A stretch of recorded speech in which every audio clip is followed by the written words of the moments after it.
जय श्री गणेश, जय माता मातंगी। अभी 5 मिनट पहले मैंने जो वीडियो डाला है उसमें डाला है कि गांव की देवी मैया, ग्राम देवी और कुल देवी का संदेश है आपके लिए। जो आपसे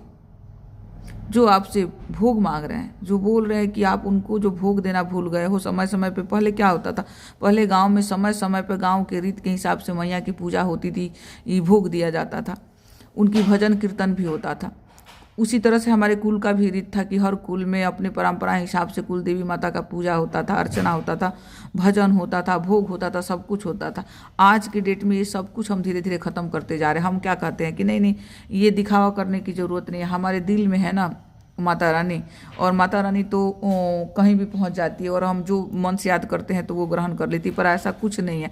आप मन में सोचो कि आप कहीं के राजा हो, ठीक है, आप कहीं के राजा हो तो क्या आप राजा हो जाओगे? नहीं हो जाओगे ना, क्योंकि राजा बनने के लिए आपको मेहनत करना पड़ेगा, प्रयास करना पड़ेगा।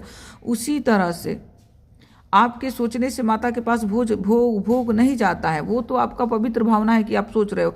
आप उनको प्रत्यक्ष रूप से भोग अर्पण करो, उनकी महिमा का गुणगान करो। क्योंकि देखो, आपकी महिमा कोई करता है, आपका तारीफ कोई करता है तो आपके अंदर कितना जोश, कितना ऊर्जा, कितने खुश होते हो आप, आपकी शक्तियाँ डबल तेबल हो जाती है। उसी तरह से हमें अपने गांव की देवी मैया की महिमा करने की ज़रूरत है। हमारे कुल की जो कुल देवी मैया है उनकी महिमा करने की ज़रूरत है। उन सब की शक्तियाँ धीरे धीरे छीन हो रही है, वो उनकी शक्तियाँ छीन हो रही है, उनकी शक्तियाँ कमज़ोर हो रही है। उनको जागृत करने के लिए उनकी महिमा करने की ज़रूरत है, उनको भोग समय समय पर भोग देने की ज़रूरत है, उनकी पूजा अर्चना करने की ज़रूरत है।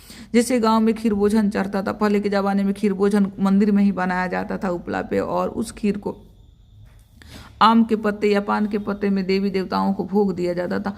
प्लीज़ आप लोग वो सब चीज़ें करें, क्योंकि आपकी देवी देवता वो आपसे गुहार कर रहे हैं कि उनको वो भोग चाहिए। खीर का भोग आप लोग लगाइए। आप में से जितने लोग भी इस वीडियो को देख रहे हैं, प्लीज़ आप लोग अपने कुल देवी माँ को खीर का भोग जरूर लगाएं। वो खीर का भोग जिसमें बिल्कुल चीनी नहीं पड़ता था और बिना चीनी के वो इतना टेस्टी होता था कि जैसे अमृत। तो आपसे आपकी माता रानी बोल रही है, आपकी कुलदेवी मैया आपको बोल रही है कि उनकी शक्तियों को जागृत कीजिए। उनकी शक्तियाँ जागृत होगी तभी तो वो हमारी रक्षा करेंगी ना। कुलदेवी मैया क्यों होती है? हर कुल में एक कुलदेवी मैया और एक कुलदेव क्यों होते हैं? हमारी रक्षा करने के लिए, हमारे वंश की रक्षा करने के लिए होते हैं। और हम उन्हीं को भूलते जा रहे हैं, उन्हीं को कमज़ोर करते जा रहे हैं, तो कैसे होगा हमारी वंश की रक्षा? तो प्लीज़ आप लोग अपने कल्याण के लिए, अपनी वंश की रक्षा करने के लिए, अपनी गांव के कल्याण के लिए, सबकी रक्षा करने के लिए समय समय पे गांव की देवी और कुल देवी को भोग अर्पण करें, उनकी महिमा का गुण